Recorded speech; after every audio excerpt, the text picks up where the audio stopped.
जय श्री कृष्णा। कैसे हैं आप लोग फ्रेंड्स। आज की चर्चा बेहद विशेष होने जा रही है।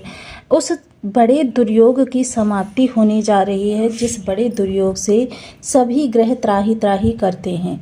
जी हाँ, हम चर्चा कर रहे हैं काल सर्प नामक दुर्योग की, जो कि बहुत बड़ा, या फिर कहें कि जो दुर्योगों की श्रेणी है उसका सर्वोच्च राजा होता है।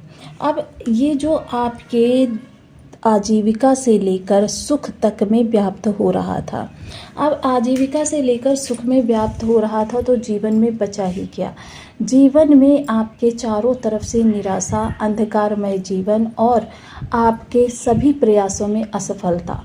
और अगर सफलता दिख भी रही थी तो ओनली 30%। कारण क्योंकि इस दौरान अगर इसे हम सर्प का मुख माने तो इसे हम सर्प की पूंछ मान सकते हैं।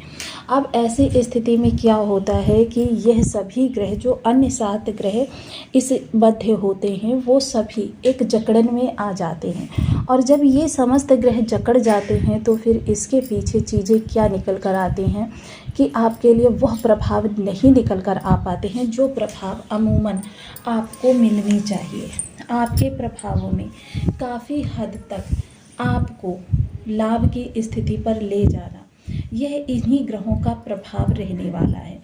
अब देखिए, जहाँ अन्य ग्रह पूर्ण रूपेण स्वतंत्र होंगे, वहीं राहु केतु भी अब शुभता में आएंगे, क्योंकि यह सर्वोच्च कोटि का दुर्योग था जो आपको पिछले काफ़ी लंबे समय से, लगभग 4 से 5 माह से लगा हुआ था। अब इस दौरान जितने भी ग्रह होते हैं वो सभी, क्योंकि राहु वायु तत्वीय ग्रह हैं और केतु जो कि इनके सप्तमस्थ होते हैं, इनके प्रभाव में आ जाते हैं। फलतः वो कितने ही अच्छे योग को क्यों ना निर्मित कर ले, उस योग का केवल 30% ही आपको प्रभाव दे सकने में सक्षम होते हैं।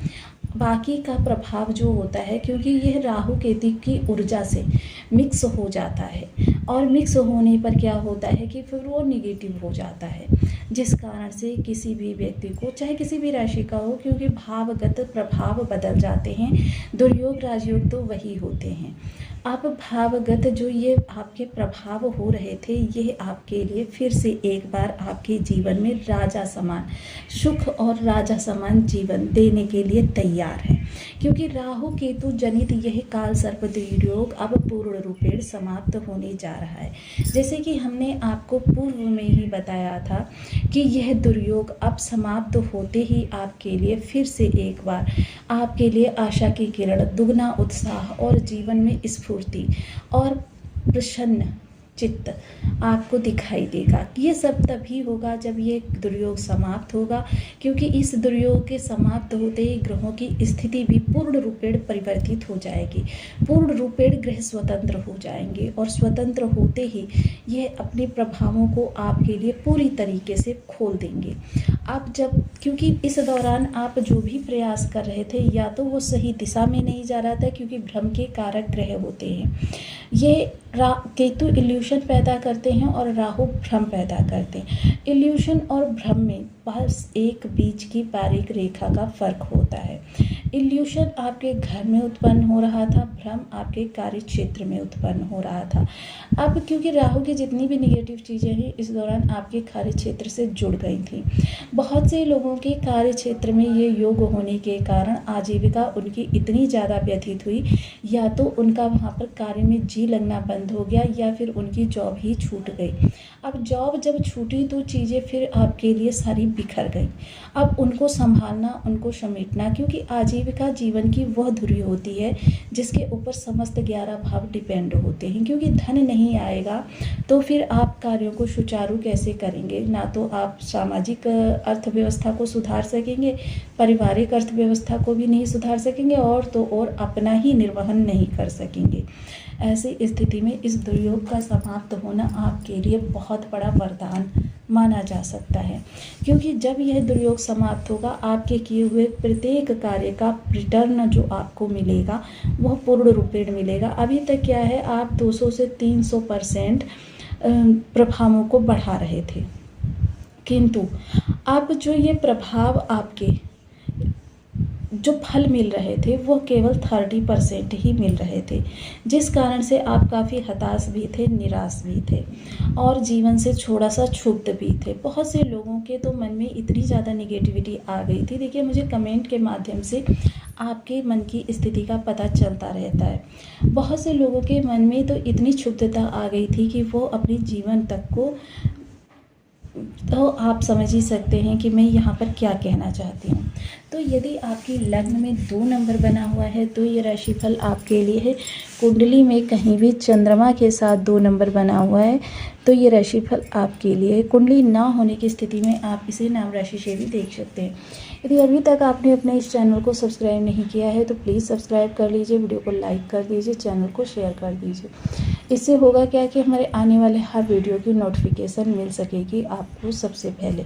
एक प्यारा सा कमेंट करना बिल्कुल ना भूलें। कमेंट से हमें बहुत मोटिवेशन मिलता है, हौसला मिलता है और ये पता चलता है कि आप और क्या जानना चाहते हैं। देखिए, राहु की पंचम दृष्टि, राहु की सप्तम दृष्टि, राहु की नवम दृष्टि। अब क्योंकि हम आज चर्चा कर रहे हैं राहु की दृष्टियों के बारे में। राहु की जो दृष्टियां होती हैं काफ़ी महत्वपूर्ण होती हैं। राहु की नवम दृष्टि को गुरुवत कहा जाता है। जैसे गुरु की दृष्टि जो होती है अमृत तुल्य होती है, उसी तरीके से राहु की दृष्टि भी महत्वपूर्ण होती हैं। अब चूंकि देखिए इस दौरान सभी ग्रहों का प्रभाव, दुष्प्रभाव समाप्त होगा, तो यहाँ राहु केतु का भी दुष्प्रभाव समाप्त होगा। ऐसा नहीं कि साथ ही ग्रह आपके बाउंडेशन में आते हैं, राहु केतु स्वयं भी बाउंडेशन में आते हैं। अब किसी को बांधने के लिए स्वयं को भी स्थिर होना पड़ेगा। तो ये सारी चीज़ें, इनको हम आज राहु की स्थिति को समझेंगे कि राहु की स्थिति हमारे लिए किस तरीके से शुभ हुई है। क्योंकि देखिए, कार्य क्षेत्र से जुड़ा हुआ भाव है हमारा, जहाँ पर राहु बैठे हुए हैं और कार्य क्षेत्र में किसी भी प्रकार की निगेटिविटी हमारे जीवन को पूर्ण रूपेण या तो निष्प्रभावी कर सकती है या फिर हमारे जीवन को आगे की ओर बढ़ा सकती है। यह समय जो है आपके लिए कुछ कर गुजरने का है। राहु यहाँ पर सबसे पहले आपके कार्य को बढ़ाएंगे। मोस्टली इस दौरान कार्य से संबंधित यदि आप स्किल्स को किसी सीखने में ध्यान देंगे तो आपके लिए बहुत अच्छा प्रभाव निकल कर आएगा। चीज़ें आपके लिए उतनी बेहतर तरीके से नहीं निकल पाएंगी जितनी बेहतर तरीके से अभी आप निकालना चाहते हैं।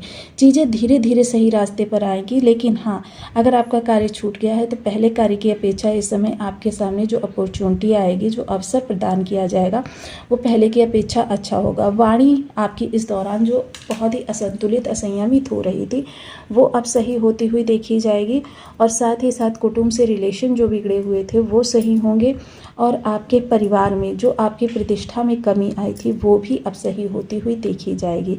देखिए, जिन लोगों ने इस दौरान बच्चे का सेवन किया, क्योंकि निराशा बहुत ज़्यादा थी, मांस मदिरा का सेवन इस दौरान जिन भी लोगों ने किया है उनके लिए दुष्प्रभाव अभी भी जारी रहेंगे।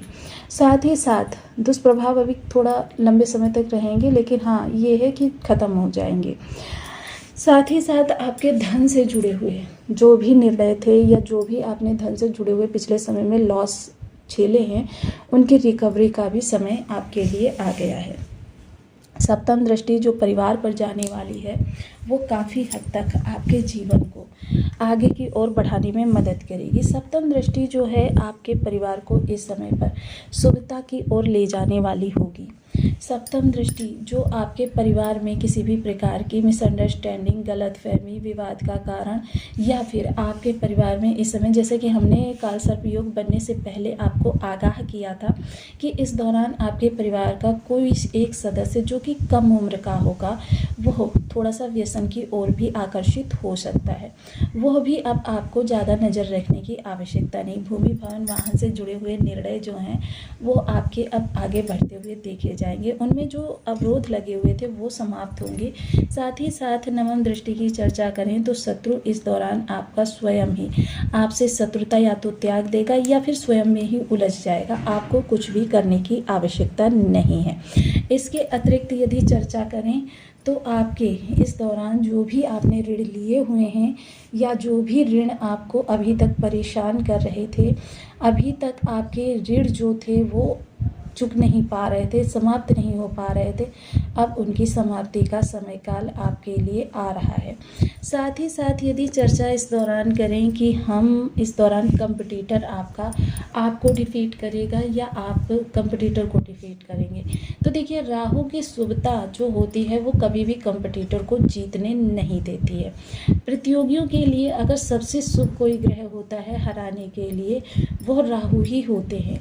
और ऐसा राहु, हालांकि देखिए ये थोड़ा सा विवाद को भी जन्म देता है, थोड़ा सा गलतफहमियां भी पैदा करता है, क्योंकि राहु की अगर निगेटिव चीज़ों को समझें तो ईर्ष्या, द्वेष, कलह, द्वंद्व, ये सारी चीज़ें आ जाती हैं। तो मोस्टली इन चीज़ों से दूर रहते हुए, अपनी स्किल्स को बढ़ाते हुए, अपनी कार्य रणनीति को बदलते हुए अगर आप अपने शत्रु को हराने का प्रयास करेंगे, तो ये कहीं ना कहीं इसमें आपको पॉजिटिव राहु का भी टच मिल जाएगा, जिस वजह से क्या होगा, चीज़ें आपके पक्ष में आ जाएंगी। लेकिन यदि आप निगेटिव राहु का साथ लेते हुए चीज़ों को आगे बढ़ाएंगे तो फिर चीज़ें आपसे विपरीत भी जा सकती हैं। साथ ही साथ राहु स्वयं इस समय शनि की स्थिति में बैठे हुए हैं, शनि की राशि में, तो आपको इस समय किसी भी शॉर्टकट को नहीं पकड़ना है। अगर शॉर्टकट को पकड़ेंगे तो बेशक आज आपको लाभ दिखे, लेकिन आने वाले समय में यही आपका हानि में बदल जाएगा।